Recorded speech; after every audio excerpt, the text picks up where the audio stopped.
Hello, Steve White, TrekBoy89 for Steve Hearts 89. Well, I just watched Lower Decks Season 2, Episode 1. I put it off for about 5 days. I found out it was out on Friday the 13th, but Friday the 13th is one of my favourite holidays.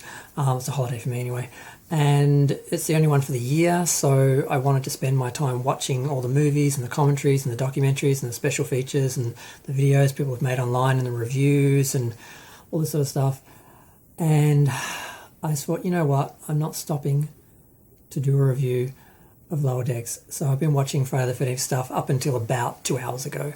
I dragged it out as long as I possibly could, but I eventually had to get to it. I wanted to stop to do a video about what's happening with Nichelle Nichols' conservatorship. And then once I had done that, I'm like, well, I may as well watch Lower Decks. So I watched it. I tried to actually do a reaction video, and I got about 7 minutes into it and I had to stop. And I'm just going to do a regular review. I finished watching it. I don't get how this show is supposed to be funny overall.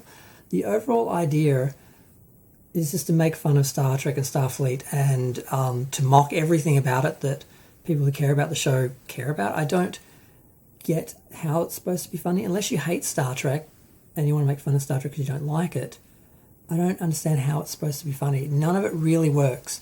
There was one part that actually made me laugh for about a second, and that was the cat doctor. I've forgotten her name. At one point, a hypo spray of hers is turned into an ice cream, and she drops it. She picks it up and starts licking it. It was just random. It just got me because it's random. I don't know. Occasionally something random can sort of pull you out of the headspace you're already in, and I did laugh at that. Not a proper laugh, but I don't know. She's the only one who made me laugh last season, actually, a couple of times. But, okay, so the episode starts off with Mariner. She's being interrogated by Cardassians, and she escapes, of course. And you do realise that she's actually in a program. For starters, she's wearing a gym outfit, and there's a moment where she passes Boilerma, who is being interrogated as well. They keep showing him lights. And she just leaves him there because, you know, you abandoned me, because apparently he left in the middle of her shift and didn't even tell her he was leaving. So she was doing a tealer on him, like, how dare you, you know, it's all about her. So she leaves him, but he does mention he's a hologram, and I'm like, oh, okay, so it's not Boilerma, but okay. So eventually someone else comes in, and there's another little dig at Star Trek where this Andorian comes in and she's like, what are you doing on the holodeck? And she's like, I'm working out. She's like, why are you, just do yoga like everyone else? And she's like, well, how ordinary. And she's like, I know we're not supposed to have interpersonal conflict, which was something Gene Roddenberry wrote into the Bible of Star Trek Next Generation, but I really hate that Andorian. So she's all about just defying Star Trek and Starfleet and everything, and her whole purpose is to just trash Star Trek. And I don't get why they think that's funny, why they think that is something that honours Star Trek. I really just don't get the whole point of this show. So basically the next scene is her with her mother, and her mother for some reason has given her more autonomy, and she's just basically running around catering to all her whims, and it's just really weird. I don't exactly understand why the dynamic is set up like this in this episode. And she ignores Jack, the commander, who they call Jack, and she calls Jack, and then Mariner, of course, calls him Jack to mock and demean him, because that's what they do, just mock and demean everyone. So they go down to the planet, and she's already asked permission to clean the buildings because she thinks they look filthy, and she thinks that's more important. She thinks, well, maybe if we clean the buildings for them, they'll learn that they should have clean buildings, and they'll clean them for themselves so the city will look better. It's just pointless. So she starts doing that, and of course she sets off some device that shoots Jack and turns him into a god, which takes about 2 seconds for him to become a god. They go through the whole Gary scenario and everything within about a minute, and his head removes from his body and goes up into the space and starts attacking the ship, which is almost cute that he's like trying to bite the ship and stuff like that. The visuals are actually good. Like, the animation is good, even though the characters look like Rick and Morty. The ships, the devices, the planets do all look good, and it does just make me feel sad for what could have been done if they'd done a real Star Trek series in animation. But so of course the captain's up in the ship basically trying to negotiate with him and trying to deal with him, while Mariner's on the planet basically saying, do this, and for some reason she's listening to her, and Mariner, of course, is not listen to anything she's being told, and her whole point is to be defiant. Just the whole point of her existing is just to be defiant and just spit in the face of just her mother and everyone.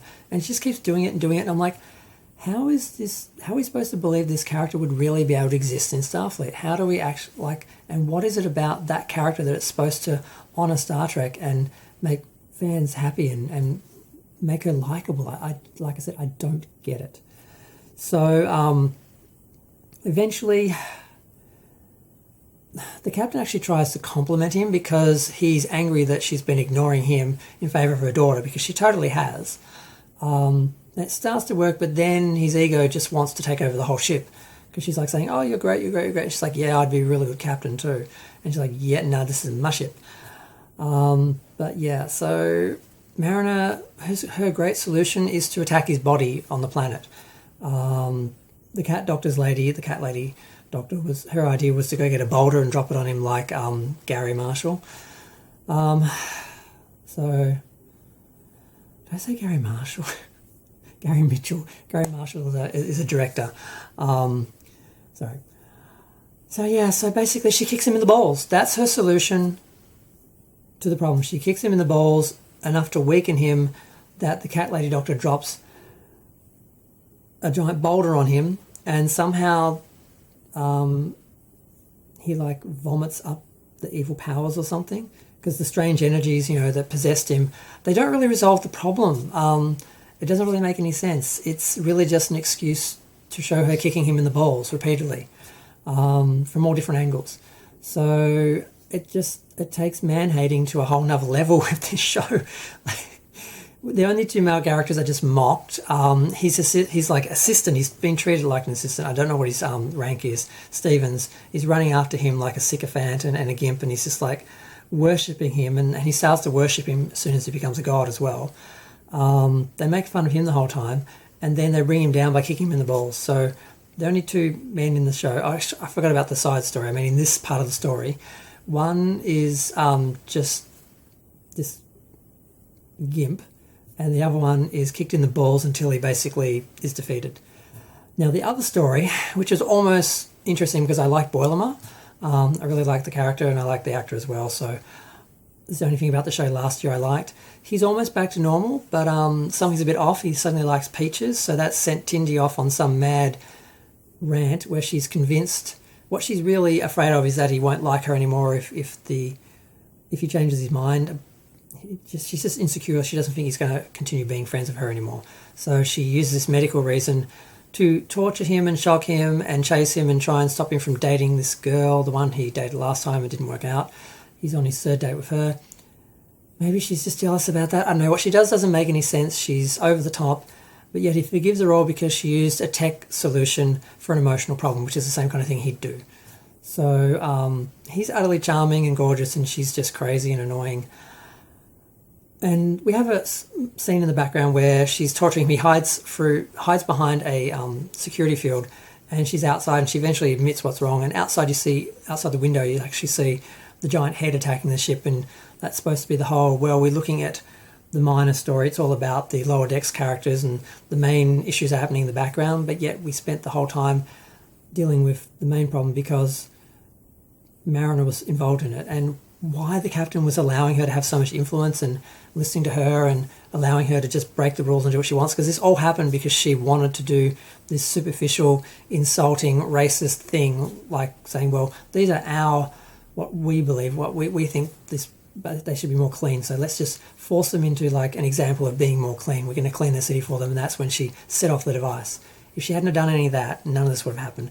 So eventually the captain kind of acknowledges her for solving the problem, but basically says, yeah, I'm tired of you, I can't work with you, we don't like each other, which is what Gary, I may as well just say Gary, says to them and makes clear to them that they really hate working together. And she basically sends her to the brig, and that's the end of the episode, where she's like, I'm sending you to the brig, never disobey me again. She's like, I do what I want to do. And that's all her character is just defiance. And I'm like, what purpose does this character serve? How does she work in Starfleet? There's nothing likeable about her. Tindy's too extreme to be likeable. Boilerman's likeable. The cat lady's likeable. The commander who got kicked in the balls repeatedly is likeable. The captain's almost likable because she's so long suffering with her daughter. But yeah, I just don't get this character. I don't get how she's funny. I don't get how she's supposed to be likable or good, or just I don't get why people like this show. So that's my review for this episode. That's everything that happens. The only good thing is they do have a Reliant class, I've forgotten the actual class, but the Reliant ship basically from Star Trek II: The Wrath of Khan at the start that she escapes from the Cardassians in, and the bridge shot and the ship shot, that's pretty cool. But that's about it. I'm going to go. Feel free to share, like, comment, subscribe. Let me know what you think and what you thought of the episode. Thanks. Bye.